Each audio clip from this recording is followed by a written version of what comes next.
सभी छोटे भाई बहन, स्वागत है आप सभी का अपने ये channel only maths by Sachin में। तो मैं आपके लिए फिर से लेके आ चुका हूँ एक्सरसाइज 7.2 का। आज करेंगे कंप्लीट। आज हो जाएगा हमारा घन और घनमूल पूरा अच्छी तरीके से समाप्त। इसके पहले कई सारे वीडियो डाले हैं, सारे के सारे वीडियो आपको एक जगह प्लेलिस्ट पे मिल जाएंगे। ये वाला वीडियो आज लास्ट है। इसके बाद जो है मैं प्लेलिस्ट अपडेट करूंगा, उसमें घन और घनमूल के फर्स्ट प्रश्नावली और सेकेंड प्रश्नावली और कुछ कंसेप्ट, सारी की सारी चीजें मैंने आपको सिखाया हुआ है। तो चलते हैं, शुरुआत करते हैं। आज जो हमारा दूसरा नंबर क्वेश्चन है, इसमें क्या करना है, सत्य और असत्य हमको बताना है। क्या करना है, सत्य और असत्य बताना है। आप अपनी बुक में देखेंगे, आपकी बुक शायद ऐसी होगी, ऐसी नहीं होगी, ये ऐसी एनसीईआरटी मैथ्स, क्योंकि चल ही रहा है आपको क्लास 7 की, क्लास 7 और 8 की, जिसमें मैं आपको क्या करा रहा हूं, अभी तक कंप्लीट कराते हुए 7वें नंबर चैप्टर पहुंच चुका हूं और 7वां नंबर चैप्टर हो गया समाप्त। तो देखते हैं, इसमें सत्य और असत्य बताना है। कहने मतलब जो कथन लिखा गया है, जो ऑप्शन में दिए गए हुए हैं कथन, ये चीज लिखी हुई है, इसको बताना है ये सही कह रहा है कि गलत कह रहा है, ये हमको बताना है। तो सत्य और असत्य तो आप आसानी के साथ देख के, आंसर से भी देख के लगा सकते हो ये सत्य है या सत्य है। लेकिन आंसर से देखना नहीं, हमें क्या करना है, हमको सीखना है क्यों ये कह रहा है कि ऐसा, ये जो कह रहा है सत्य है कि असत्य है, समझना है हमें। सत्य है तो क्यों सही है, गलत है तो क्यों गलत है, ये चीज हमें समझना है। तो पहला नंबर ऑप्शन देखते हैं। घन के बारे में हम पढ़ रहे हैं, कह रहा है किसी भी विषम संख्या का घन सम होता है। क्या कहा, किसी भी विषम संख्या का घन सम होता है। विषम संख्या का, किसी भी विषम संख्या का। चलें, विषम संख्या सबसे पहली बात क्या होती है, 1 3 5 7 9, ये होती है हमारी विषम संख्या। कह रहा है किसी भी विषम संख्या, यानी कहने का मतलब जिसके अंत में, अब बताओ, 11 भी विषम संख्या है, 13 भी विषम संख्या है, 15 भी है, 17 भी है, 19 भी है, ये सब क्या है, विषम संख्याएं हैं। तो विषम संख्याएं कुल मिला के जिनके अंत में 1 3 5 7 9, ये सारी संख्याएं आएंगी तो विषम संख्या है हमारी।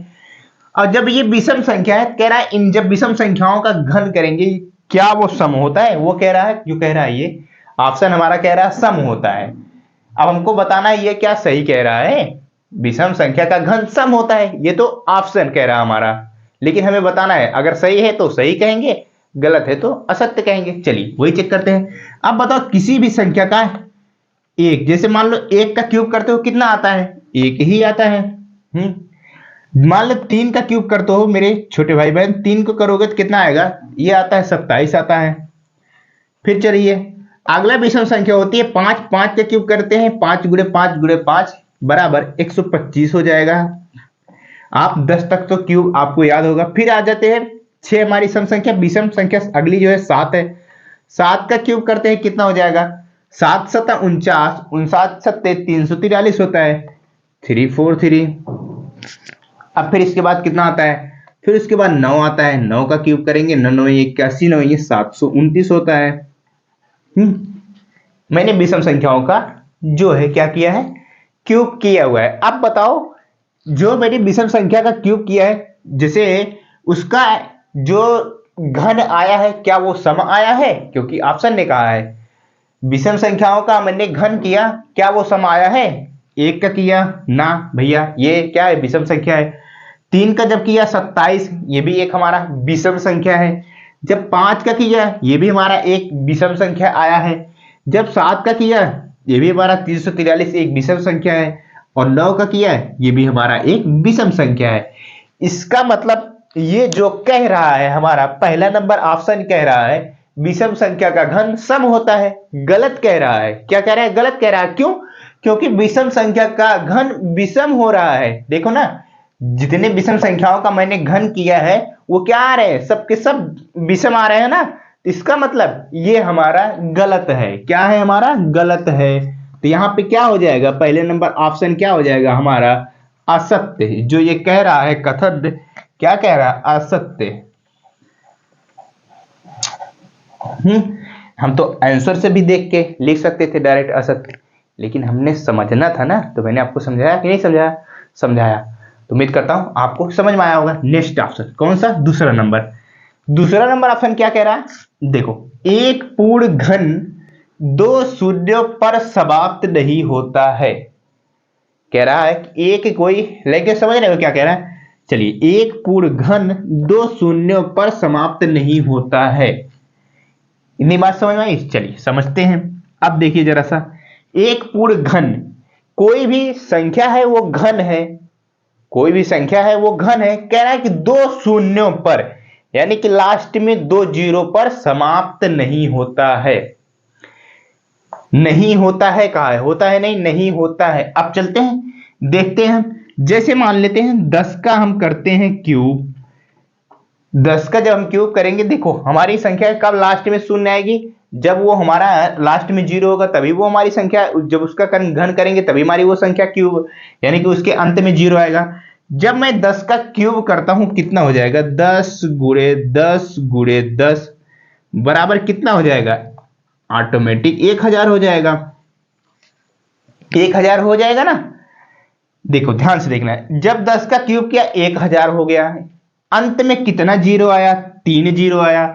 और क्वेश्चन ने क्या कहा है? एक पूर्ण घन दो शून्यों पर समाप्त नहीं होता है। ये सही कह रहा है गलत कह रहा है? ये सही कह रहा है। देखो, एक पूर्ण घन संख्या दो शून्य पर समाप्त नहीं होता है। देखो नहीं होता ना, स्वाभाविक सी बात। ये देखो 3 शून्य पर समाप्त हो रहा है। अब इसके पहले किसी भी संख्या का क्यूब करोगे, जैसे 1 से लेकर 9 तक किसी भी संख्या का क्यूब करोगे, वहां पे आपको जीरो नहीं मिलेगा लास्ट में। ना ही 11 से लेकर 19 तक क्यूब करोगे, लास्ट में जीरो नहीं मिलेगा। वो जिस संख्या के लास्ट में जीरो है उसी का क्यूब करोगे तो ही हमारा लास्ट में जीरो मिलेगा। कि जब किसी भी संख्या का जब क्यूब करेंगे, जब उस संख्या में लास्ट में जीरो होगा तभी उसके क्यूब में भी जीरो आएगा। तो जैसे मैंने पास सबसे छोटी संख्या कौन सी हो सकती है? हमारी 10 हो सकती है। 10 का जैसे मैंने क्यूब किया, एक जीरो लास्ट में था, तो वो कितना जीरो पा रहा है? 3 जीरो पा रहा है। तो क्वेश्चन ने क्या कहा है? एक पूर्ण घन दो शून्य पर समाप्त नहीं होता है। ये सही कह रहा है। ये क्या कह रहा है मेरे छोटे भाई बहन? ये सही कह रहा है। अगर यहीं पे कह देता समाप्त होता है तो ये क्या कहता? गलत। ये हमारा असत्य हो जाता है। लेकिन यहाँ पे क्या किया है? नहीं लगा दिया है। इस वजह से ये क्या कह रहा है? सत्य होगा हमारा। ये बात हमारी बात ये क्या होगी? हमारी बात ये सत्य होगी। जो ऑप्शन ने कहा है, क्या कहा है? एक पूर्ण घन दो शून्य पर समाप्त नहीं होता है। जी हाँ, बिल्कुल नहीं समाप्त होता है। जैसे ही हम 10 का क्यूब कर रहे हैं वो 3 शून्यों पर समाप्त हो रहा है। इसका मतलब जो ये कह रहा है समाप्त नहीं होता है, वो सही कह रहा है। सत्य हो गया हमारा दूसरा नंबर ऑप्शन। अब चलते हैं तीसरा नंबर, नेक्स्ट ऑप्शन देखते हैं वो कौन सा है। चले देखते हैं कौन सा ऑप्शन है हमारा दूसरा नंबर का, तीसरा और चौथा नंबर ऑप्शन। क्या कहा है क्वेश्चन ने?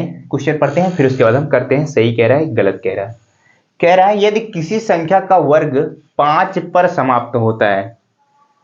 क्या कहा क्वेश्चन ने? क्वेश्चन ने कहा यदि किसी संख्या का वर्ग 5 पर समाप्त होता है तो उसका घन 25 पर समाप्त होता है। क्या कह रहा है? 25 पर समाप्त होता है। चलिए देखते हैं। अब बताइए, यदि किसी संख्या का वर्ग 5 पर समाप्त होता है।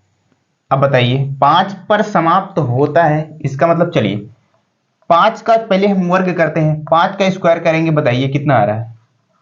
25 आ रहा है ना। 5 का स्क्वायर कर रहे हैं, कितना आ रहा है? 25 आ रहा है। फिर इसके बाद कह रहा है तो उसका घन जो है 25 पर समाप्त होगा। जैसे 5 का है, 5 का क्यूब किया, सॉरी इसका घन स्क्वायर किया, 25 आया। फिर कहा, क्या कहा क्वेश्चन ने? तो उसका घन 25 पर समाप्त होता है। अब 5 का ही हम घन करते हैं। ध्यान से देखना, क्वेश्चन मेरी बात को समझ लेना। किसी संख्या का वर्ग 5 पर समाप्त होता है। मैंने मान लिया 5 लिया, 5 का स्क्वायर किया, 25 हो गया। फिर क्या कहा? फिर कहा तो उस संख्या का घन 25 पर समाप्त होगा। अब देखिए, जैसे मैंने मान लो उसी 5 का मैंने घन किया, कितना आएगा? 5 5 25 पंचे 125। अब बताइए क्या ये 125 पर समाप्त हो रहा है? बताइए, नहीं समाप्त हो रहा है ना। इसका मतलब ये क्या कह रहा है? ये बात गलत कह रहा है। तो ये जो कह रहा है गलत कह रहा है। क्यों गलत कह रहा है? क्योंकि देखो कह रहा है किसी संख्या का वर्ग 5 पर समाप्त होता है। किसी संख्या का वर्ग जो है 5 पर समाप्त होता है, तो उसका जब घन कर रहे हैं 25 पर समाप्त होगा? बिल्कुल नहीं, वो 25 पे नहीं समाप्त होगा, वो जाके 125 पर समाप्त होगा। तो इस वजह से हमारा क्या हो जाएगा? ये गलत हो जाएगा, असत्य हो जाएगा। अब चलिए नेक्स्ट कौन सा ऑप्शन? चौथा नंबर। ऐसी कोई पूर्ण घन नहीं जो 8 पर समाप्त होता है। क्या कह रहा है क्वेश्चन? ऐसी कोई पूर्ण घन नहीं, कहने मतलब ऐसा कोई घन नहीं जो 8 पर समाप्त होता है। बताओ। चलें देखते हैं। 1 का क्यूब करेंगे, देखो 1 आ रहा है। 2 का क्यूब कर रहे हैं, कितना हो जा रहा है? 2 गुणे 2 गुणे 2, 2 दूने 4, दूने 8 आ गया ना। क्या कहा? ऐसी कोई पूर्ण घन नहीं जो 8 पर समाप्त होता है। ये तो समाप्त हो रहा है ना, ऐसी कोई पूर्ण घन नहीं जो 8 पर समाप्त होता है। ये देखो हो रहा है कि नहीं हो रहा है? इसका मतलब 8 पर समाप्त होता है कह रहा है। ऐसी कोई पूर्ण घन संख्या नहीं, यहां पे लगाया है। कह रहा है कि ऐसी कोई पूर्ण घन संख्या होती ही नहीं है जो 8 पर समाप्त होता है। लेकिन जब मैंने निकाला तो 8 पर हमारी संख्या ये समाप्त हो रही है। इसका मतलब क्या कह रहा है? ये भी हमारा क्या कह रहा है? असत्य कह रहा है। ये भी बात जो कह रहा है गलत कह रहा है। क्या कह रहा है? गलत कह रहा है। तो तीसरा और चौथा नंबर का ऑप्शन दोनों को दोनों क्या हो जाएगा? गलत हो जाएगा। चलते हैं नेक्स्ट ऑप्शन कौन सा? वो 5वां नंबर ऑप्शन देखते हैं कौन सा है हमारा।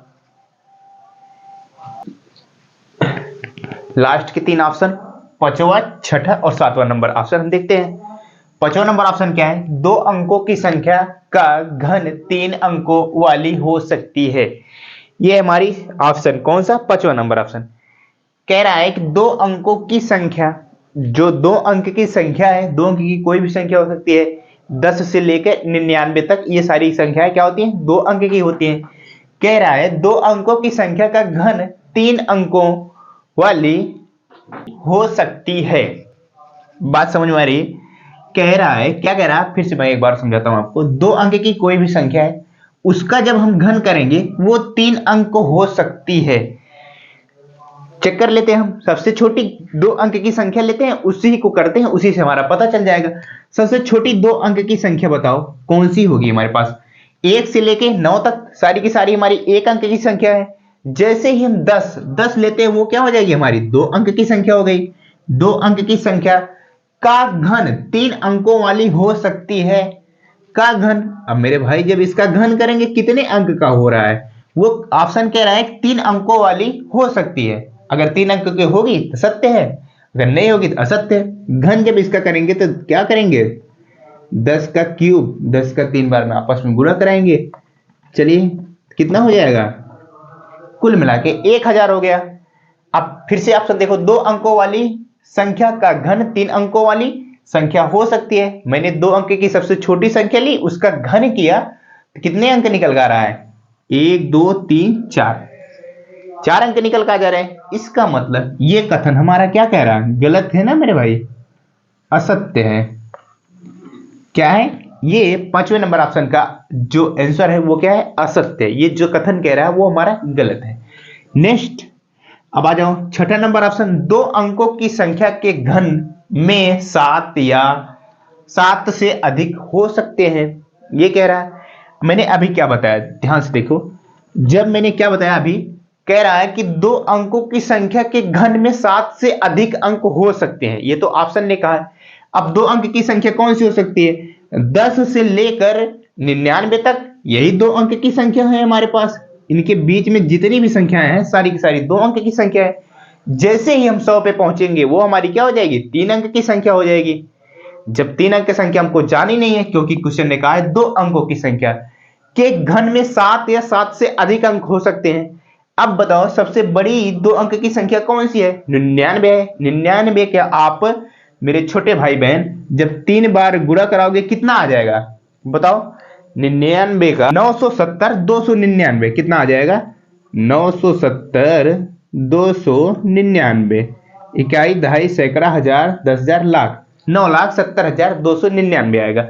अब बताइए, जब मैंने 2 अंक की सबसे बड़ी संख्या ली और उसका घन किया, कितने अंक का आ रहा है बताओ?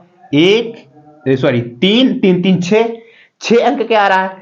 ऑप्शन ने क्या कहा है? ऑप्शन ने कहा है 2 अंकों की संख्या के घन में 7 से अधिक अंक हो सकते हैं। जबकि मैंने 2 अंक की सबसे बड़ी संख्या ली, उसका मैंने घन किया तो वो आ रहा है 6 अंक का। इसका मतलब ये भी हमारा गलत कह रहा है, असत्य हो जाएगा हमारा ये भी ऑप्शन।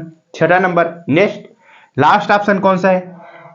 1 अंक वाली संख्या का घन, ध्यान से देखना, कह रहा है 1 अंक वाली संख्या का घन एक अंक वाली हो सकती है। अब बताओ एक अंक की कितनी संख्या होती है, 1 से लेके 9 तक। कहा है कि एक अंक वाली संख्या का घन एक अंक वाली हो सकती है। चलिए मैंने 1 का क्यूब किया, कितना आ गया 1। 2 का क्यूब कर रहे हैं 8, 2 का क्यूब कर रहे हैं 8, 3 का क्यूब करेंगे 27। बात समझ में आई? देखो एक अंक वाली संख्या का घन, मैंने एक अंक वाली संख्या ली और उसका घन किया, कह रहा है एक अंक की हो सकती है। क्या कह रहा है? एक अंक की हो सकती है। जी हाँ बिल्कुल, देखो एक अंक की संख्या ली और उसका जब घन किया तो वो एक अंक आ रहा है कि नहीं आ रहा है? यहां पे देखो, यहां पे भी एक अंक आ रहा है। इसका मतलब ये जो कह रहा है वो क्या कह रहा है? सही कह रहा है मेरा। ये ऑप्शन हो जाएगा हमारा सत्य। तो कितने ऑप्शन थे? ये हमारे दूसरे नंबर क्वेश्चन में कुल मिला के 7 ऑप्शन थे, सातों के सातों मैंने आपको कराया।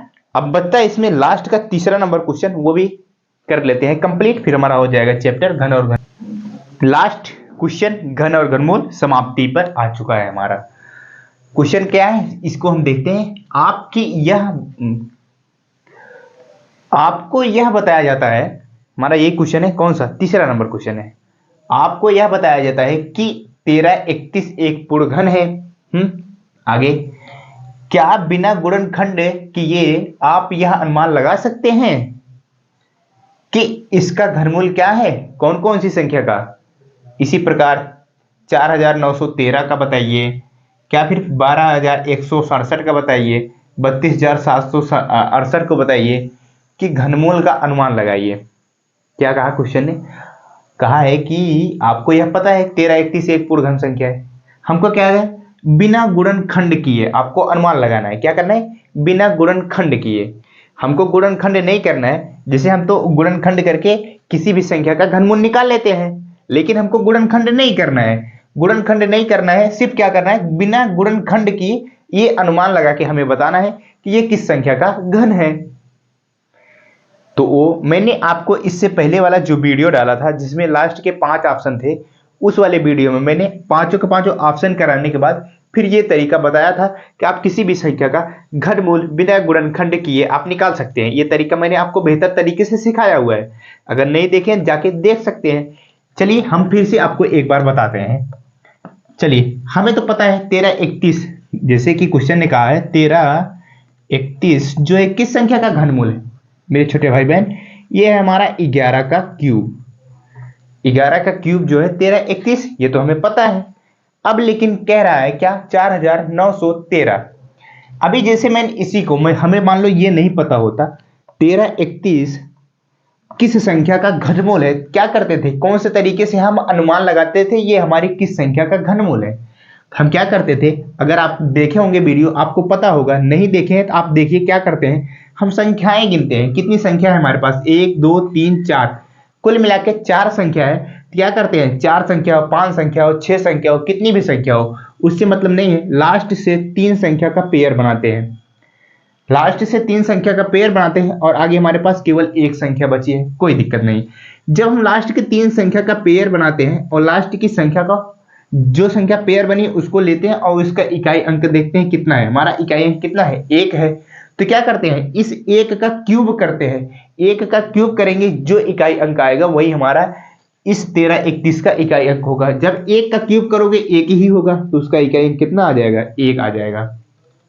क्लियर? अब बच्चा आगे 1 अंक है, 2 अंक है, कुछ भी हो, फिर क्या करते हैं? क्यूब करते हैं। ये किन दो संख्याओं के बीच में क्यूब है? ये तो हमारा 1 ही है, इस वजह से क्या हो जाएगा? 1 ही हो जाएगा हमारा। तो ये किस संख्या का क्यूब है? तो पता चला ना, किसका? 11 का क्यूब है। चलिए अब वही क्या करना है, इसी प्रकार हमें कई सारे ऑप्शन है, इनका हमको पता लगाना है। सबसे पहला ऑप्शन क्या है? 4913 है। 4913 है। इस संख्या का हमें अनुमान लगा के बताना है किस संख्या का घनमूल है। चलिए लगाते हैं अनुमान।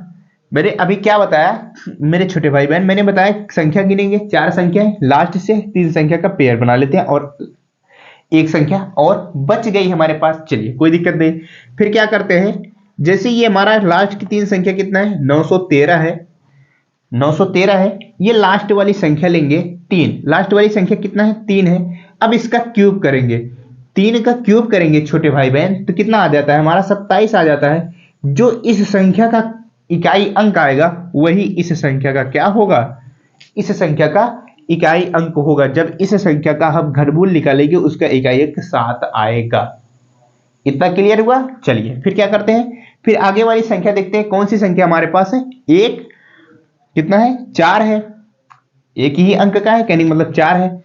जब 4 है छोटे भाई बहन देखना, एक अंक है, जब ये हमारे पास संख्या जैसे 4 है, क्या करेंगे, ये देखेंगे हमारी किन दो संख्याओं के घन के बीच में आ रहा है। देखें बिल्कुल, चलते हैं। एक का क्यूब करते हैं, कितना आ जाएगा हमारा, एक आ जाएगा। दो का क्यूब करेंगे, कितना आ जाएगा हमारे पास, कितना आ जाएगा, 8 आ जाएगा। ये 4 किन दो संख्याओं के बीच में है, 1 और 8 के बीच में ही है ना हमारा। 1 और 8 के बीच में कौन सी संख्या आती है, 4 आती है। तो जब 4 इनके बीच में आई है, फिर क्या करते हैं, जो संख्या छोटी रहती है, जैसे मैंने 1 लिया है और 2 लिया है, 1 और 2 में कौन सी संख्या छोटी है, 1 छोटी है, तो वही ले लेंगे हम, छोटी वाली संख्या। तो हमारा किसका है, 17 का क्यूब जो है वो क्या है, 4913 है। या फिर 4913 का आप जब घनमूल निकालेंगे कितना आएगा, 17 आएगा। 17 का आप 3 बार गुणा कराइए, देखिए क्या यही आता है, 4913। अब लाए या 2 ऑप्शन और बचे, इसको भी देखते हैं हम, करते हैं, थोड़ा सा जगह बना ले हम। ये आ जाओ, 12,167 कितना है, 12,167। अब क्या करना है, इसको भी हमें अनुमान लगा के ही बनाना है। अभाज्य गुणनखंड विधि से तो आप लगा सकते हैं, लेकिन क्या करना है, अनुमान लगा के हमें बता देना है कि ये किस संख्या का घनमूल, इस संख्या का घनमूल क्या होगा। चलिए बिल्कुल, क्या करते हैं, संख्याएं 3 2 5 है, कोई दिक्कत नहीं, 5 हो या 6 हो, लास्ट से 3 संख्याओं का जोड़ा बनाएंगे, फिर जो बचेगा आगे, जैसे 3 संख्या होती 3 संख्याओं का बना लेते, उसके आगे जैसे और संख्या होती उसका भी 3 3 का पेयर बनाते, कोई दिक्कत नहीं। अब बजाते हैं, 100 कितना आ गया हमारे पास, कितना आ गया, 167। ये लास्ट की संख्या मैंने उठाई, लास्ट का जो पेयर है कितना है हमारा, 167 है। और उस संख्या का क्या करेंगे छोटे भाई बहन, उस संख्या का जो लास्ट का इकाई अंक है उसका क्यूब करेंगे। 7 का जब क्यूब करोगे छोटे भाई बहन कितना आ जाएगा, 7 गुणे 7 गुणे 7 करोगे ना, यही तो करोगे। 7 7 हो जाएगा 49 गुणे 7, 7 9 ये हो जाएगा 63।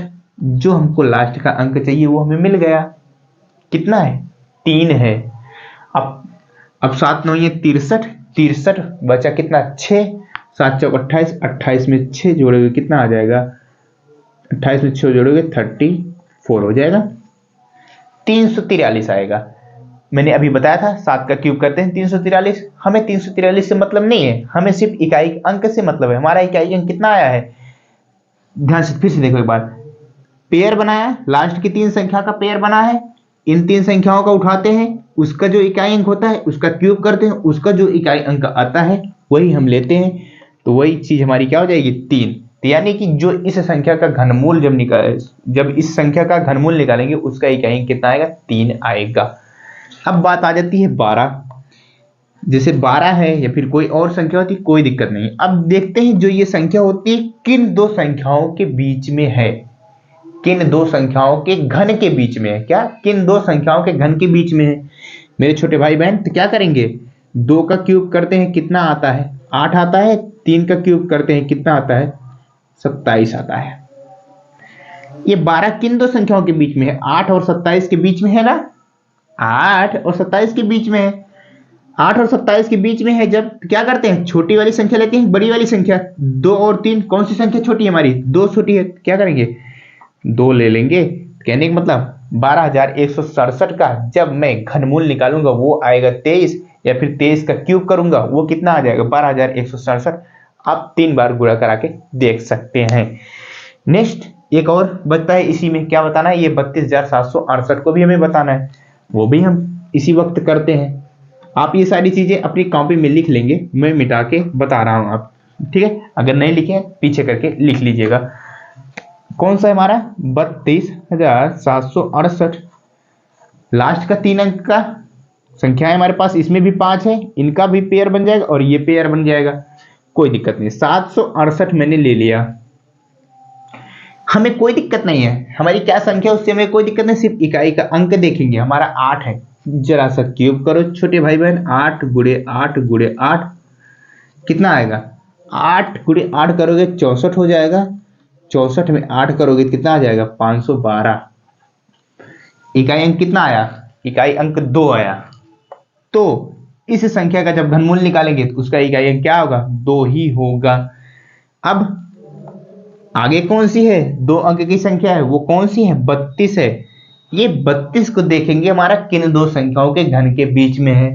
देखो जरा सा 3 का क्यूब करते हो कितना आता है 27 आता है, जैसे ही 4 का क्यूब करोगे 64 आ जाता है।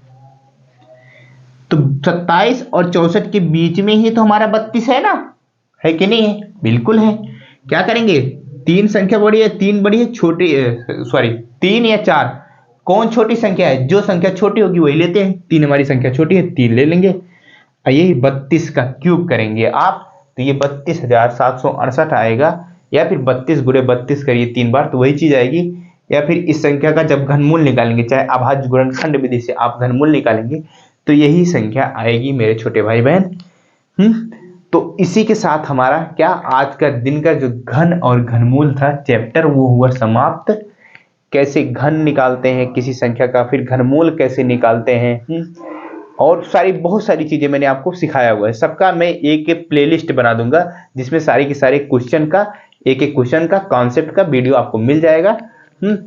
तो अगर आप मेरे चैनल पे नए हो चैनल को सब्सक्राइब कर लेना, और जो आपके दोस्त हैं उनके साथ शेयर भी कर सकते हैं इसी तरीके से पढ़ने के लिए। हम अगला चैप्टर हमारा क्या है, राशियों का तुलना करना है। क्या है, राशियों का तुलना करना नेक्स्ट चैप्टर है। हम अगले वीडियो से आपके लिए ये इस चैप्टर की शुरुआत करेंगे। पहले इंट्रोडक्शन करेंगे, पहले समझेंगे क्या होता है क्या नहीं होता है। तो उम्मीद करता हूं आपको समझ में आया होगा। तो समझ में आया है तो अच्छी बात है, चैनल को जरूर सब्सक्राइब कर लेना। हम चलते हैं, आपके लिए वीडियो मिलते हैं, तब तक के लिए बाय बाय।